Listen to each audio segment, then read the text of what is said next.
بسم اللہ الرحمن الرحیم۔ ناظرین محترم، دنیا میں کچھ ایسے واقعات پیش آتے ہیں جن پر یقین کرنا مشکل ہو جاتا ہے، لیکن بے شک اللہ تعالیٰ کے لیے کوئی بھی کام مشکل نہیں۔ یقیناً ایسے ہی واقعات بھٹکتے اور گمراہ لوگوں کی ہدایت کے لیے پیش آتے ہیں۔ ایسا ہی ایک واقعہ ایک مصری نے 2013 میں شائع کیا کہ جو ایک آپ کو حیران کر دے گا۔ آپ سے گزارش ہے کہ ہماری ویڈیو کو آخر تک ضرور دیکھیے گا۔ ناظرین محترم، بے شک اسلام ہی امن و نجات اور فلاح کا دین ہے۔ یہ واقعہ ایک امریکی لڑکی شارلے کا ہے جو ایک امریکی نائٹ کلب میں ڈانسر تھی۔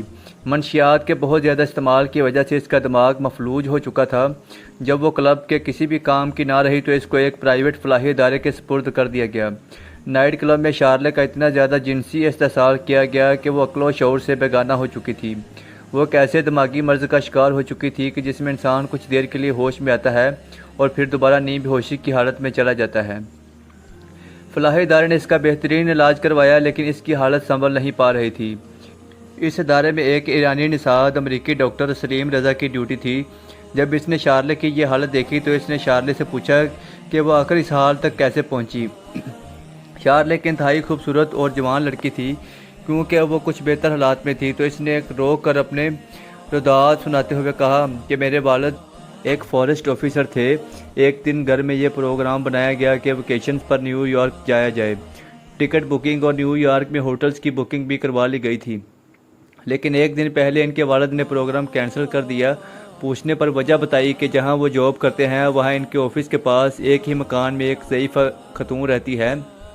کچھ دن اس کا اکلوتا بیٹا لاپتہ ہو چکا ہے اور جب تک اس کا بیٹا نہیں مل جاتا میں اس بوڑھی خاتون کو اکیلا نہیں چھوڑ سکتا، کیونکہ اس کو میری مدد کی ضرورت ہے۔ اس لیے میں کچھ دن تک انتظار کرتا ہوں۔ اگر اس کا بیٹا نہیں آیا تو میں اس کی ماں کو کسی فلاحی ادارے کے سپرد کر دوں گا۔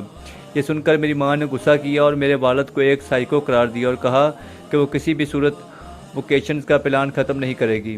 جب جھگڑا شدت اختیار کر گیا تو میرے والد نے جانے سے انکار کر دیا اور میری ماں مجھے لے کر اکیلی ویکیشنز پر نیو یارک چلی گئیں۔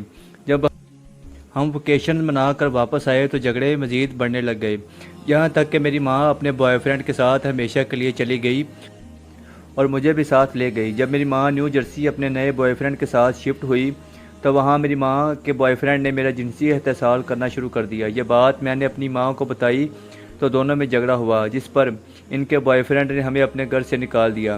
میری ماں بوڑھی ہو چکی تھی اور میں جوان ہو چکی تھی۔ میری ماں اولڈ ایج ہوم میں منتقل ہو گئی، لیکن میری ماں کا بوائے فرینڈ اس کے بعد بھی میرے پیچھے پڑا رہا اور میرا جنسی استحصال کرتا رہا، اور میں اسی دوران اپنا کوئی بہتر سہارا ڈھونڈتی رہی، کیونکہ جب تک مجھے کوئی بہتر سہارا نہ ملتا تو میں اس شخص کے سوا کہیں نہیں جا سکتی تھی۔ شارلے بتاتی ہے کہ جب مجھے نائٹ کلب میں بطور ڈانسر اور انٹرٹینر کی جاب ملی تو میں نے اس شخص کو چھوڑا اور اس نائٹ کلب میں ملازمت کرنے لگی اور اس سے مجھے کچھ کمائی ہونے لگی، مگر یہاں بھی میرا جنسی استحصال ہوتا رہا اور مجھے شراب اور دوسری منشیات زبردستی پلائی اور کھلائی جاتی رہی، یہاں تک کہ میرا ذہنی توازن بگڑ گیا اور پھر نائٹ کلب نے مجھے فلاحی ادارے کے سپرد کر دیا۔ دوستو، سلیم رضا نے جب شارلے کی کہانی سنی تو اس کی خود پر یقین نہ آیا۔ اس نے شارلے کو بتایا کہ جس شخص کو تمہاری ماں نے اس کی رحم دلی کی وجہ سے چھوڑ دیا تھا، اس کو اللہ تعالیٰ نے بعد میں ہدایت بخشی اور وہ مسلمان ہو گیا۔ میری والدہ ایک ایرانی نژاد خاتون ہے اور انہوں نے میری والدہ سے شادی کر لی اور پھر میری پیدائش ہوئی اور میری پرورش کے اسلامک ماحول میں ہوئی، اور آج میرے والدین بزرگ ہیں اور وہ گھر پر آرام کرتے ہیں۔ نہ صرف میں ان کی خدمت کرتا ہوں بلکہ میری بیوی بھی ان کا اپنے ماں باپ کی طرح ہی خیال رکھتی ہے، اور یہ حیرت کی بات ہے کہ رشتے کے اعتبار سے تم میری بڑی بہن ہو۔ تمہاری ماں اور تمہارے بارے میں میرے والد نے مجھے اور میری ماں کو بہت سب کچھ بتا رکھا ہے، اسی لیے بطور ایک بھائی میں آپ کا ہر ممکن خیال رکھوں گا۔ یہ سن کر شارلے کو بھی یقین نہ آیا اور اس کی آنکھوں سے آنسوؤں کا ایک سیلاب جاری تھا۔ شارلے نے دھیمی آواز سے سلیم رضا سے کہا کہ شاید اسلام ہی میرے والد کی خوشیوں کا باعث بنا۔ شارلے کچھ دیر اور باتیں کرنے کے بعد واپس نیم بے ہوشی میں چلی گئی اور اگلے کچھ روز طبیعت میں مسلسل خرابی آنے کی وجہ سے کچھ دن کے بعد شارلے اس دنیا سے چلی گئی۔ سلیم رضا نے انٹرویو دیتے ہوئے بتایا کہ اس کو ایک بات کا افسوس ہے کہ وہ اپنی بہن کو اسلام کی دعوت نہ دے سکا، اور میں آج ساری دنیا کو یہی پیغام دینا چاہتا ہوں کہ اسلام کی طرف آ جاؤ، کیونکہ اسلام ہی نجات کا واحد اور آخری ذریعہ ہے۔ امید کرتا ہوں ناظرین آج کی ویڈیو آپ کو پسند آئی ہوگی۔ اگر ویڈیو پسند آئی ہے تو ویڈیو کو لائک اور شیئر ضرور کیجیے گا، اور جاتے جاتے چینل کو سبسکرائب کر کے ہماری حوصلہ افزائی بھی کر دیجیے۔ اپنا اور اپنے گھر والوں کا بہت سارا خیال رکھیے گا۔ وما علینا الا البلاغ المبین۔